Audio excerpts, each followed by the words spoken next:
श्री बालकृष्ण लाल की जय, श्री द्वारिकाधीश की जय, श्री डोंगरेश जी महाराज की जय, श्री सुखदेव जी महाराज की जय।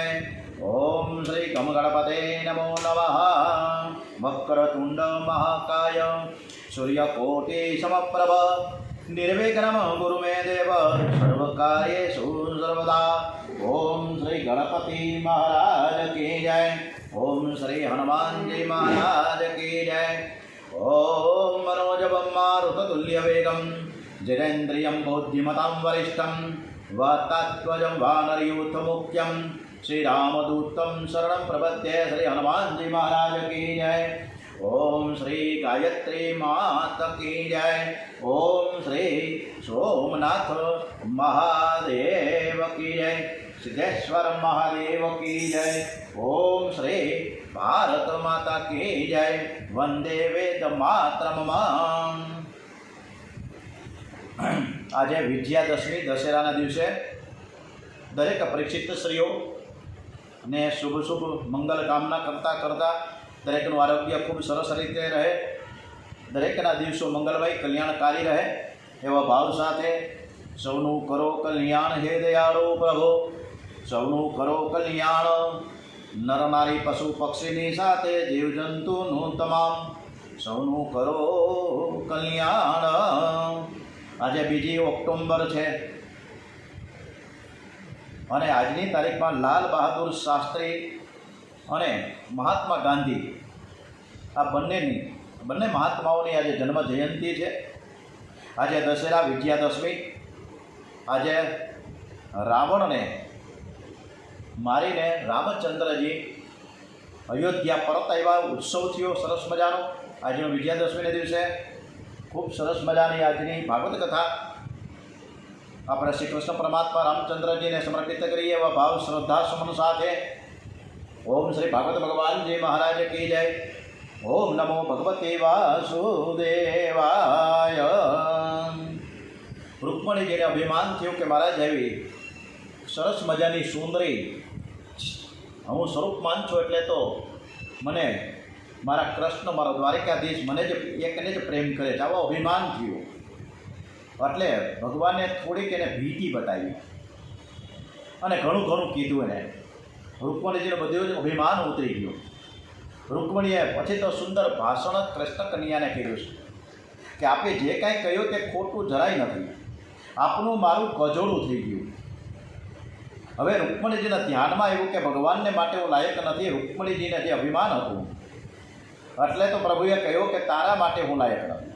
અભિમાન ઉતર્યા પછી રૂકમણી સમજી ગયા કે ભગવાનને માટે હું ખરેખર ક્યાં લાયક જ છું અને આપણે પણ ક્યાં લાયક છીએ, છતાં પણ ભગવાન આપણે અનેક રીતે સુખ સંપત્તિ ભૌતિક સાધનોથી તરબતર કરી રહ્યા છે, પણ છતાંય આપણે ભગવાનની કદર કરતા નથી, ભગવાનને થેન્ક યુ કહેતા નથી, ભગવાનનો આભાર વ્યક્ત કરતા નથી। મૂર્ખાઓ તો બધા જ મારી પાછળ પડે છે, રૂકમણીજી થિંકિંગ કરે છે અને જ્ઞાની પુરુષો એમના માટે જે થાય છે એ પાગલ બને છે। જ્ઞાની પુરુષો લક્ષ્મીની પાછળ પડતા નથી, લક્ષ્મીપતિની પાછળ પડે છે અને મૂર્ખાઓ લક્ષ્મીની પાછળ પડે છે। તમારું મારું કજોડું થયું એ વાત સાચી છે। તમારા માટે હું લાયક નથી અને હું લાયક નથી, છતાં આપે કૃપા કરી અને આ દાસીને તમે ઘરમાં નિવાસ આપ્યો છે અને એના માટે હું તમારો ઉપકાર માનું છું। આજથી હું તમારી રાણી નથી પણ તમારા ઘરની હું સાવરણી છું। મારો તમે ત્યાગ ના કરો। આપે જે કહ્યું તે બધું જ બરાબર છે। આ છેલ્લું જે બોલ્યા કે કોઈ રાજાની સાથે તમે લગ્ન કરી દો એ મને જરાય પણ ગમ્યું નથી। જે સ્ત્રીને તમારા દર્શન ન થાય એ સ્ત્રી ભલે કોઈ પુરુષ શરીર સાથે, જે શરીરમાં મળમૂત્ર ભરેલું છે તેની સાથે પ્રેમ કરે। જેને તમારા દર્શન ન થાય તો સ્ત્રી ભલે કોઈ પુરુષને પ્રિય માને પ્રેમ કરે, પણ એકવાર જ એને તમારા દર્શન થયા એને તો કોઈને જોવાની પણ ઈચ્છા થતી નથી। હે નાથ તમે કૃપા કરો। પછી તો રૂકમણીજીને પ્રભુએ બહુ જ માન આપ્યું છે, પરમાનંદ થયો। હવે રૂકમણીજીને ત્યાં પ્રદ્યુમન લાલજીનું પ્રાગટ્ય થયું। પ્રદ્યુમન લાલજીના પુત્ર થયા અનિરુદ્ધજી। અનિરુદ્ધજીનું લગ્ન બાણાસુરની કન્યા ઉષા સાથે થયું અને ત્યારે ભયંકર યુદ્ધ થઈ ગયું। બાણાસુર શંકર ભગવાનનો અનન્ય ભક્ત હતો. એ શિવજી મહારાજ પણ ત્યારે પધાર્યા. ભગવાન શંકરની જે ભક્તિ કરે શ્રી કૃષ્ણ ભગવાનને બહુ વહાલો લાગે છે. શ્રી કૃષ્ણના સેવા સ્મરણ કરનાર વૈષ્ણવ શંકર દાદાને બહુ વહાલો લાગે છે. શિવ અને વિષ્ણુમાં તો પરિપૂર્ણ પ્રેમ છે, અભેદ્ય છે. પણ જેવો પ્રેમ શિવ અને કૃષ્ણમાં તેવો પ્રેમ શૈવ અને વૈષ્ણવ રાખતા નથી. કેટલાક તોફાન કરે છે, મનને બગાડવા માટે ભક્તિ કરે છે. કોઈ દેવનો અનાદર કરવા માટે થોડી ભક્તિ છે. વૈષ્ણવ થઈને શિવજીનો અનાદર કરે, શિવ ભક્ત થઈને શ્રી કૃષ્ણમાં કુભાવ રાખે, એનું પતન થાય. બાણાસુર શિવ ભક્ત હતો તેથી શ્રી કૃષ્ણને મારતા નથી. બાણાસુરને 1000 હાથ હતા, તે 1000 હાથમાંથી 996 હાથ કાપી નાખ્યા. બાણાસુરને પ્રભુએ પોતાના જેવો ચતુર્ભુજ બનાવ્યો, પરમ આશ્ચર્ય થયું છે. અને એ પછી નૃગ રાજાનો ઉદ્ધાર થયો છે. એ કથા આવે છે, નૃગ રાજાને કાંચીડાનો ઉદ્ધાર મળ્યો હતો. પ્રભુ એનો ઉદ્ધાર કર્યો બધું જાણે છે, છતાં પૂછે કે તમે કોણ છો? નૃગે કહ્યું કે ઈક્ષ્વાકુ વંશમાં મારો જન્મ થયેલો, મારું નામ નૃગ છે, મારી ભૂલ થઈ હતી. બ્રાહ્મણોનું ધન અજાણતા મેં ઘરમાં રાખ્યો છે. બ્રાહ્મણનું ધન અત્યારે તો આપણા કેટલા એવા છે કે બ્રાહ્મણોનું ધન તો હું મારી નાખે બ્રાહ્મણોને. આવો સમાજ અત્યારે આપણી સમક્ષ આપણા ન્યૂઝપેપરમાં બધાને જોવા જાણવા મળે છે. બ્રાહ્મણનું ધન અજાણતા મેં ઘરમાં રાખ્યું, તેથી મને આ કાંચીડાનો ઉતાર મળ્યો. દેવનું ધન, સમાજનું ધન, બ્રાહ્મણનું ધન ઝેર કરતાં પણ ભયંકર છે. એનો બહુ વિવેકથી સદુપયોગ કરજો. આજે આપણા દર્શન કરીને કૃતાર્થ થયો છું. નૃગ રાજાને સદગતિ આપી અને એ કથાનું વર્ણન કર્યું છે. એકવાર દાઉદજી મહારાજ વ્રજમાં પધાર્યા હતા અને નાગકન્યાઓની સાથે રાસ રમે છે.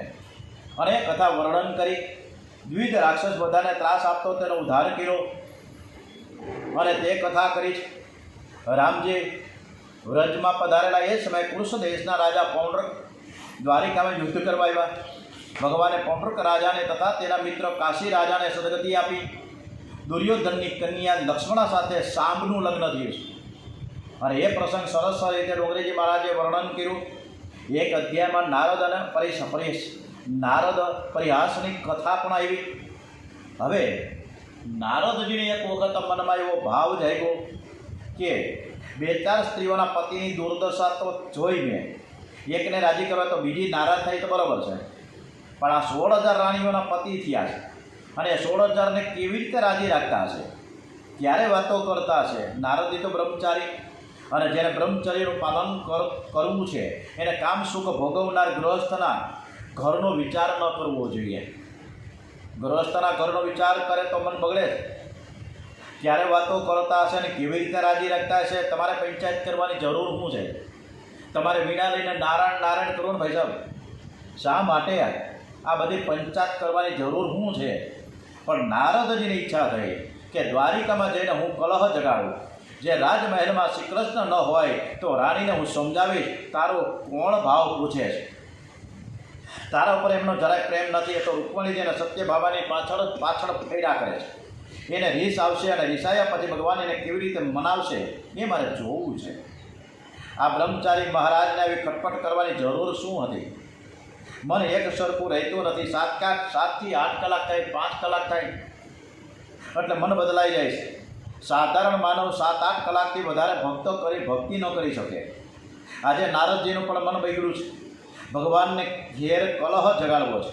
રૂકમણીજાના મહેલમાં આવ્યા. ભગવાને ઊભા થઈને સ્વાગત કર્યું. કહે પધારો પધારો નારદજી મહારાજ, તમે પધારો. આપણા જેવા સંત આવે ને ત્યારે અમારો ગૃહસ્થાશ્રમ સફળ થઈ જાય. આપે બહુ કૃપા કરી. આપના મને દર્શન થયા, કેમ આવ્યા છો? જ્યારે નારદજીએ કોઈ કહી નહીં, આ તો હું આ બાજુ લટાર મારવા નીકળો હતો એટલે મને એમ થયું કે હાલો દર્શન કરતો જાઓ. ભગવાન તો અંતર્યામી, જાણતા જતા કે આજે આ નારદ દર્શન કરવા નથી આવ્યો, પણ મારે ઘરને સળગાવવા માટે આવ્યા છે, કલહ જગાડવા માટે આવ્યો છે. તું દર્શન કરવા આવ્યો છો? નારદજીને પૂછે કૃષ્ણ ભગવાન કે હા, હું તમારા દર્શન કરવા જ આવ્યો છું. તો કરને ભાઈ મારા દર્શન હું સામે જ ઊભો છું. પ્રત્યેક રાજમહેલમાં તને હું દર્શન આપું, તું જોવા લાગ. નારદજી ત્યાંથી ઉઠ્યા. સત્યભામાજીના મહેલમાં ગયા અને ત્યાં પણ શ્રી કૃષ્ણ બિરાજતા હતા, પણ શૃંગાર કંઈક જુદો હતો. રૂકમણીજીના મહેલમાં શ્રી કૃષ્ણ અને સત્યભામાજીના મહેલમાં શ્રી કૃષ્ણ બે કંઈક જુદા, બેનો શૃંગાર અને જુદો હતો. નારદજી વિચારમાં પડ્યા કે રૂકમણીજીને ઘેર મારી પૂજા કરી તે આ કે અહીંયા આ છે એક એ આવા બેમાંથી સાચું હું? આ બંને એક છે, જુદા છે, શું છે કંઈ ખબર પડતી નથી. મને એમ કહે છે કે બહુ દિવસ પછી આવ્યા, હજુ હમણાં તો રૂકમણીજીને ઘેર મારી પૂજા કરી. નારદજીને આશ્ચર્ય, ત્યાંથી જાંબુવંતજીના મહેલે ગયા. ત્યાં પણ શ્રી કૃષ્ણ બિરાજતા હતા. નારદજીનો વિચાર કર્યો, હવે બહારથી હું તપાસ કરી લઉં, અંદર હોય તો મારે જવું જ નથી. એ જે રાજમહેલમાં ન હોય ત્યાં મારું કામ થઈ જશે. એ જે રાજમહેલમાં હોય અને ત્યાં મારું કંઈ ચાલશે નહીં. નારદજી બહારથી તપાસ કરે છે. અંદર છે, જવાબ મળ્યો કે હા બિરાજેલા છે. નારાયણ હું કામ કરે છે? કહેવામાં આવ્યું કે સ્નાન કરવા બેઠા છે. એક રાજાનો નારદજી જઈને પૂછે કે ભાઈ છે? તો કે હા બિરાજેલા છે. શું કરે છે? સંધ્યા કરવા બેઠા છે. ત્રીજા મહેલમાં ગયા, પૂછ્યું છે? તો કે હા શું કરે? તો અગ્નિમાં હોમ કરવા બેઠા છે. આમ એક રાજમહેલમાં બધાને ખબર એવા મળ્યા નારદજીને કે અંદર કંઈક કોઈ ગરીબને દાન આપી રહ્યા છે, તો કોઈ હિંડોળા હીજ કહે છે, કોઈ પૂજાપાઠ કરે છે, તો કોઈ બાળકોને રમાડે છે. આ બધું છે હું? ચક્રાવે ચડી ગયા. અને એક વખત તો એક મહેલમાં ગયા તો સમાચાર મળ્યા અંદરથી કે આમ કૃષ્ણ ભગવાન તો બાળકોને રમાડે છે અને ભગવાન કથા સાંભળવા બેઠા છે. આવું વળી મહેલમાં જાણવા મળે. અથવા અલગ અલગ રાજમહેલમાં અલગ અલગ ગતિવિધિ ભગવાન કરી રહ્યા છે. સાંભળે મંગળરૂપ ઇતિહાસ પુરાણને ભગવાન કથા સાંભળતા હતા. સાધુઓને બ્રાહ્મણોને બોલાવી એમની પૂજા કરે અને પ્રાર્થના કરે કે મહારાજ આજે કથા એવી કરો. આ ગ્રહસ્થાશ્રમની પ્રવૃત્તિમાં ભગવાન ભૂલાય નહીં. ભગવાન કથા સાંભળે છે અને સામે બ્રાહ્મણો બેઠા છે ને બ્રાહ્મણોના મુખેથી જે કથા થાય છે અને ભગવાન કૃષ્ણ ભગવાન સાંભળે છે. ધ્યાન ઉપર કથા કરો. પ્રભુની સન્મુખ બોલતા તો બ્રાહ્મણોને પણ સંકોચ થાય. ભગવાન હાથ જોડીને બેસે કે મહારાજ હું કશું જાણતો જ નથી. જ્યારે તમે સંકોચ ન કરો, તમે બોલો. તમે જે બોલશો એ મારે સાંભળવું છે. તમે સરસ મજાના સારા સારા પુસ્તકો તો વાંચો છો એ ઠીક છે, પણ સતત ભક્તિ કરનારા તમે તો ભક્તિ કરનારા છો. અને ભક્તિ કરનારાના મુખેથી તમે કથા અમે સાંભળીએ તો અમને મજા આવે, અમને વધારે સારું લાગે. સાધુ સંતો બોલે છે ત્યારે પોતાનો અનુભવ મેળવીને બોલે છે, અને જે અનુભવનું જ્ઞાન કોઈ સાધારણ પુસ્તકમાં મળશે નહીં. સારા પુસ્તકો વાંચવા કરતાં એનું જેનું જીવન બહુ સારું છે, જે સતત ભક્તિ કરે છે, એવા મહાપુરુષના મુખથી કથા સાંભળો, એ વધારે સારું છે. ભગવાન શ્રી કૃષ્ણ પણ કથા સાંભળી રહ્યા છે. ઘરમાં બુહારી ન કરે તો ઘર બગડે છે. ઘરમાં જાણતા અજાણતા ધૂળ આવે છે. એમ સંસાર વ્યવહારનું કામ કરતાં કરતાં ડોંગરેજી મહારાજ એક પ્રસંગમાં આપણને સરસ મજાની શીખ આપી રહ્યા છે કે ઘરમાં જાણતા અજાણતા ધૂળ આવે છે. તેમ સંસાર વ્યવહારનું કામ કરતાં કરતાં મન ઉપર ધૂળ ચડે છે. મનને સ્વચ્છ કરવા માટે સત્સંગ કરવાની જરૂર છે. એટલે જ આપણે ભગવાને આપણે તક આપી છે, મોકો આપ્યો છે, પ્રેરણા આપી છે. એટલે આપણે સરસ મજાની આજે કથા સાંભળીએ છીએ સવારથી 1 કલાક, 1.5 કલાક. આવો સરસ મજાની તક દરેકને મળતી નથી. એટલે આપણે ભગવાનને થેન્ક યુ કહીએ કે તમારા થકી, તમારી પ્રેરણાથી આ કથા અમે સાંભળીએ છીએ. સતત ભક્તિ કરતા એવા મહાપુરુષોનો તમે સંગ કરો. કેટલાક સાધુઓ એવા હોય છે કે એમને એક અક્ષર બોલવાની ઈચ્છા જ થતી નથી. સંત ન બોલે તો પણ સંત પાસે બેસવાથી ઘણું જાણવાનું મળે છે. ચિત્રમ વટતરો મૂલે વૃદ્ધાઃ શિષ્યાઃ ગુરુચુર્વાઃ ગુરુયુવા ગુરોસ્તુ માનમ વ્યાખ્યાનમ શિષ્યાસ્તુ છિન્ન સંશયાઃ. સંતોનું મન. આમાં જે કાંઈ શ્લોકનું ઉચ્ચારણ હું કરું છું એમાં કોઈ મને સંસ્કૃતનું નોલેજ નથી. હું સંસ્કૃત ભણ્યો નથી. હું તો એક સામાન્ય કર્મચારી છું જે રિટાયર્ડ થઈ ગયો. એટલે મને કોઈ પણ પ્રકારનું કર્મકાંડ કે શ્લોક આવડતા નથી. હું વારંવાર આપણે સૌને કહું છું. અને કદાચ આમાં મારી ભૂલ થતી હોય તો ભગવાન માફ કરે અને આપ સૌ પણ મને માફ કરજો. સંતોનું મૌન એ જ જ્ઞાન છે. કેવી રીતે ચાલે છે, કેવી રીતે બોલે છે, શું ખાય છે, જોશો તો સંતોનો પ્રત્યેક વ્યવહાર ભક્તિથી ભરેલો હોય છે. સંત વ્યાખ્યાન કરે તો જ ઉપદેશ આપે છે એવું નથી. સંત બોલતું ચાલતું એક જ્ઞાન છે. ભગવાન કથા સાંભળીને ડોંગરેજી મહારાજે સંતની વ્યાખ્યા પણ કેટલી સરસ મજાની કરી કે બોલતું ચાલતું જ્ઞાન છે. આવા શબ્દો ક્યાંય શાસ્ત્રમાં આપણને ન વાંચવા મળે. અહીંયા તો ડોંગરેજી મહારાજે એક એક આપણને જે એના વાક્યો મૂક્યા છે એ અદ્ભુત છે. ભગવાન કથા સાંભળે છે. નારદજી જોઈ રહ્યા કે આ શું, સામે બ્રાહ્મણો કથા એ વાંચે સાંભળે ભગવાન, આ છે શું? આશ્ચર્ય થયું. મારે કંઈ તો કથા કરવી સાંભળવી નથી. આ મારે ત્યાં હું બે જ વાસીને રાખીને ભગવાનની બાજુમાં એવું માટે થોડું હું આવ્યો છું. હું તો શ્રી કૃષ્ણના ગૃહસ્થાશ્રમમાં કલહ જગાડવા આવ્યો છું. અંદર જાઉં તો કથા પૂરી થાય ત્યાં સુધી મારે બેહી રહેવું પડે. નારદજી આગળ ગયા. વળી પાછો કોઈ બીજા મહેલમાં પૂછ્યું કે અંદર છે? હા, બિરાજેલા શું કરે છે? દરવાજો બંધ છે ને રાણી સાથે એકાંતમાં કંઈક વાતો કરી રહ્યા છે. ભગવાને ગૃહસ્થનો ધર્મ સમજાવ્યો છે. 16,000 રાજમહેલમાં નારદજી ફર્યા. પ્રત્યેક રાજમહેલમાં શ્રી કૃષ્ણ બિરાજતા હતા. ચાલતા ચાલતા નારદજી થાકી ગયા. વિચાર કર્યો કે અંદર જાઉં તો થોડો આરામ મળશે. નારદજી અંદર ગયા. જ્યાં અંદર પ્રવેશ કર્યો કે ભગવાન બિરાજતા હતા. ઊભા ત્યારે પધારો પધારો, સ્વાગતમ સ્વાગતમ, આવો. ક્યારે આવ્યા? બહુ દિવસ થયા, તમે હમણાં તમારા દર્શન જ નથી થયા. ક્યારે આવ્યા? નારદજી કહ્યું હમણાં જ તો આવ્યો છું. ભગવાન બધું જ જાણતા હતા કે આ 6 થી 7 કલાકથી રખડપટ્ટી કર્યા કરે છે. ચારે બાજુના મહેલોમાં બહારથી તપાસ કરાવે છે અને પાછો મને એમ કહે કે હું હમણાં જ આવ્યો છું. અરે ભાઈ સાહેબ, હું તને બરાબર ઓળખું છું. નારદજીની પૂજા કરીને પછી ઘરના રોકોરોને દાસીઓને આજ્ઞા કરી કે આ બાપજી સાથે મારી થોડીક ખાનગીમાં વાતો કરવી છે. તમે બધા જ બહાર જતા રહો. નોકરોને દાસીઓને બહાર મોકલા છે. દરવાજો બંધ કર્યો અને પછી ધીમેથી આવીને નારદજીનો કાન સાંભળ્યો અને કેવું કે અલા એ નારદજી શરમાઈ ગયા કે મને બાપજી કહેતા હતા ને હવે તો અલિયા અલિયા કહીને બોલાવે છે. શું છે આ બધું? અરે તું આવે એટલે હું ઉઠીનો ઊભો થાવ, હું તને માન આપું. અરે એ તો જગતને હું શિક્ષણ આપું છું. તમારે આગળ કોઈ સાધુ આવે, બ્રાહ્મણ આવે, કોઈ ગરીબ માણસ આવે તો ગાદી તકે બેસી ન રહેવું, ઊભા થાવ. ભલે થોડુંક આપો પણ માનથી આપો. ઘા કરવાની વાત જ નથી. આપણે મંદિરમાં જઈએ તો પૈસાનો ઘા કરીએ. ભગવાન કેમ જ્યારે ભિક્ષુક હોય અને કોઈ એને બિચારે 1 રોટલી માંગવા આવે છે બપોરના 1:30 વાગે, એ આપણે જેમાં પછી અને એ ભૂકો રોટલો કે જે કાંઈ વૈધું ઘટતું એ આપો. અમારા છોકરાઓ ટળવળે છે, ભૂખો છીએ, આવું કહે ત્યારે આપણે વધેલી જે રોટલી હોય, 2 રોટલી હોય એ દઈએ છીએ. એમાં કંઈ ઉપકાર નથી કરતા. ભગવાનને નારદજીને કે તું જાણે છે ને તારો ને મારો ખાનગી સંબંધ છે, તું કોનો દીકરો છે ખબર છે ને? નારદજી કે હા, બ્રહ્માજીનો જ છું.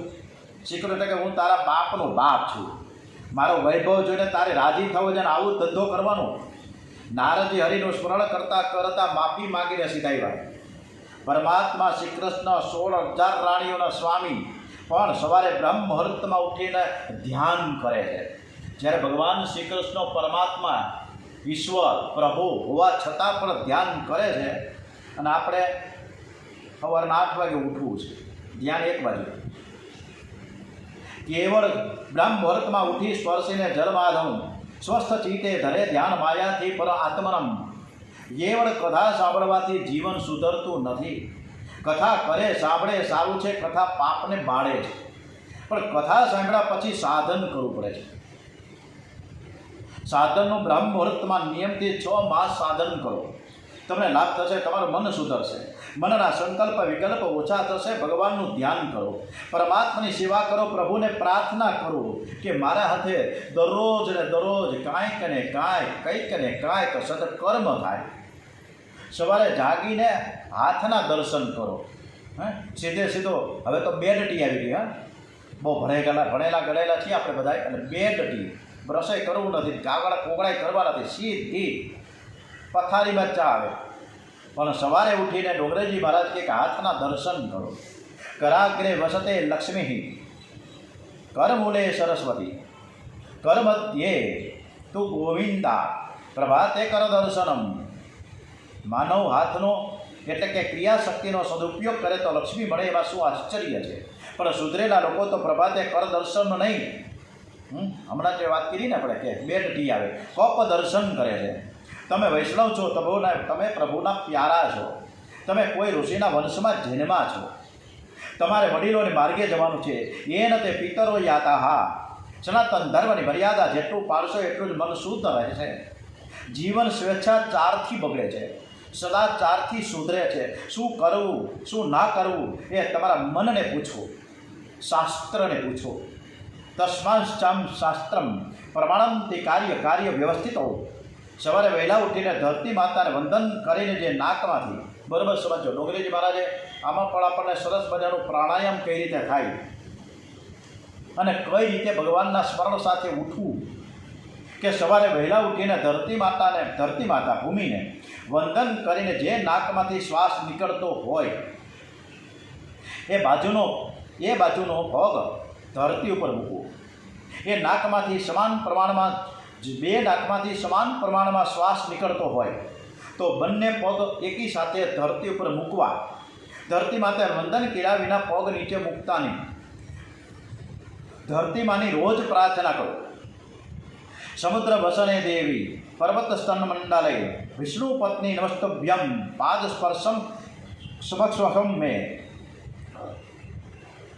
ભગવાન શ્રી કૃષ્ણ પોતાની દિનચર્યાથી જગતને આદર્શ બતાવે છે. ભગવાન સૂર્ય ઉગતા પહેલાં સ્નાન કરે છે.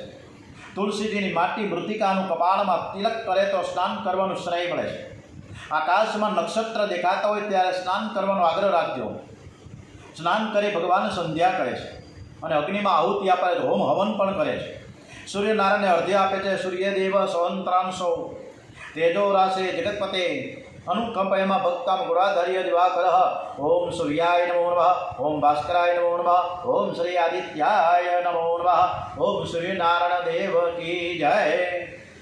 સૂર્યનારાયણમાં શ્રી કૃષ્ણ જ બિરાજેલા છે, પણ જગતને આદર્શ બતાવે છે કે હું ઈશ્વર હોવા છતાં પણ હું સૂર્યનારાયણની પૂજા કરું છું.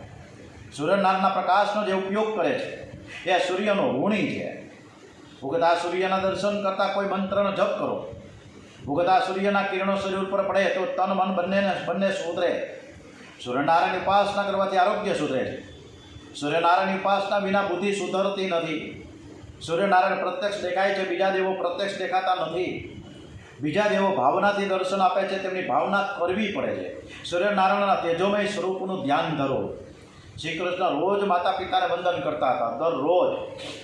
દ્વારિકાના મંદિર સન્મુખ દેવકીમાનું મંદિર છે. માતા પિતા પરમાત્માનું સ્વરૂપ છે.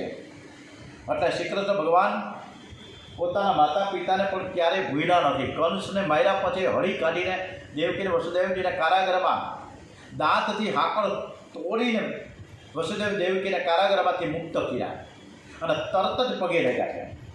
અને રૂકમણીજીની સાથે લગ્ન થાય એ પહેલાં એ હળી કાઢીને ગોકુળમાં ગયા. નંદ બાબાને યશોદાબાને પગે લાગીને આમંત્રિત કર્યા કે હાલો તમે, અમારા લગ્ન છે. એટલે એ મા બાપને પણ ત્યારે ભૂલ્યા નથી ક્યારેય.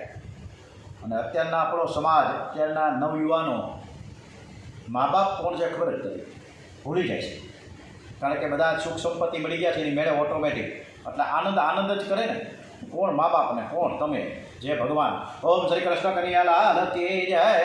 ઓમ શ્રી બાલકૃષ્ણ લાલ કી જય.